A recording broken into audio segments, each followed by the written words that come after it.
Tema kedua, 9 hari lagi kita akan merayakan HUT RI yang ke-80. Nah, banyak perlombaan-perlombaan yang bakal diadakan di kompleks daerah rumah kalian nih, ya.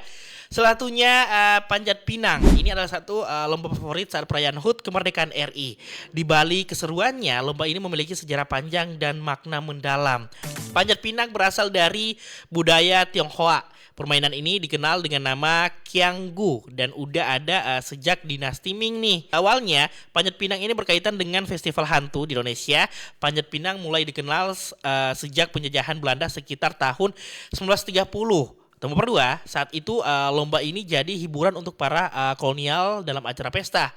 Hadiahnya berupa makanan mewah seperti keju dan gula, serta pakaian yang sangat bernilai bagi rakyat pribumi.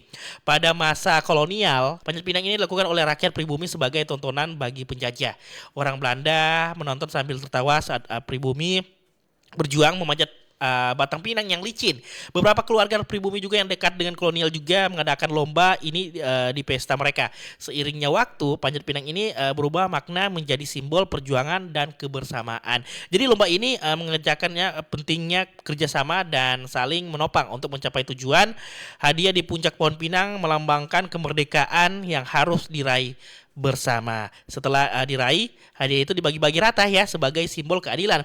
Kini Panjat Pinang tempat kedua menjadi hiburan dan warisan budaya yang mengajarkan solidaritas dan semangat juang. Jadi seperti itu ya sejarahnya Panjat Pinang di perayaan setiap hari kemerdekaan. Oke?